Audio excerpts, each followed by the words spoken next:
हामी हाम्रो भिडियो एडिटिङको लागि एउटा कम्प्युटर सेट रेडी गर्दैछौँ जुन गेमिङ बेसको पनि छ। यसमा हामीले GeForce RTX 3070 को ग्राफिक्स युज गरेर बनाउँदैछौँ। यसमा हाम्रो MSI को गेमिङ वाइफाई बोर्ड छ जुन X570 मोडलको छ। त्यस्तै हामीसँग छ Samsung को 970 EVO Plus M2 1 TB को छ। हाम्रो पावरको लागि PSU Deepcool को 850 80+ भोल्ट PSU युज गर्दैछौँ हामी यसको लागि। हाम्रो RAM मा छ 32 GB RAM युज गर्दैछौँ 8 GB 16+16। त्यस्तै CPU छ Ryzen 9 3900X CPU युज गरेर हामी बनाउँदैछौँ।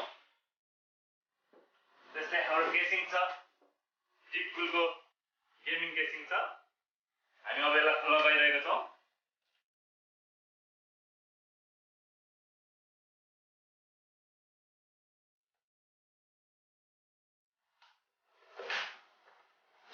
सम्पूर्ण सामानहरू हाम्रो मिरोज कम्प्युटर गङ्गोको बानेटारबाट एसेम्बल हुँदैछ। यहाँहरूलाई आवश्यक पर्दा हामीलाई सम्झनु होला। गेमिङ प्लस भिडियो एडिटिङ को लागि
GeForce RTX 3070 ग्राफिक्स सहित हाम्रो हेभी कम्प्युटर रेडी भइसकेको छ।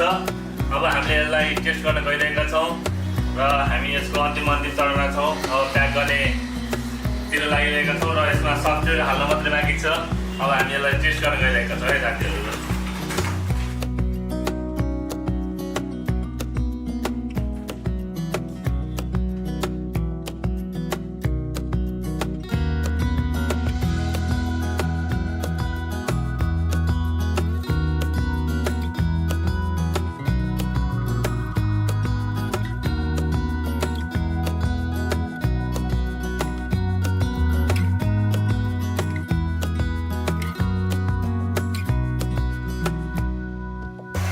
साथीहरू हामी यस कम्प्युटरमा विन्डोज 10 अब सेटअप गर्न गइरहेका छौँ। हाम्रो सेटअप सुरु हुँदैछ। हेरौँ एकदम फास्ट पर्फर्मेन्समा हाम्रो M.2 छ, कतिको फास्ट हुन्छ हेर्दै जाउँ।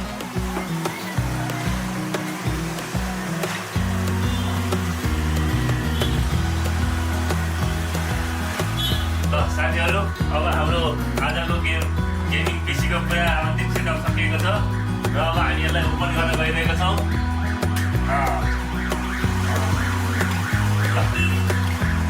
अन्तिम सेटअप गेमिङ पिसीको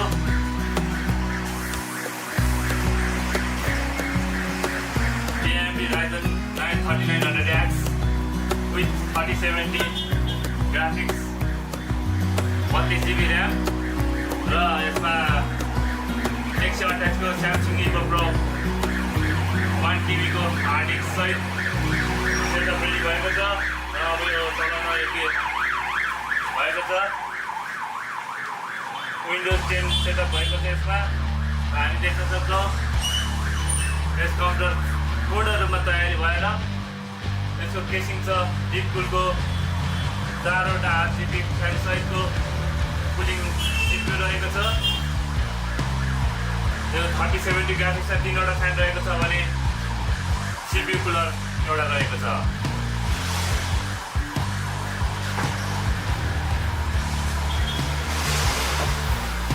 यो सम्पूर्ण अहिले सेटअप भइरहेको मिरोज कम्प्युटर टोका 3 काठमाडौँमा भइरहेको छ र तपाईँहरू कसैलाई यस सम्बन्धी कुनै जानकारी चाहियो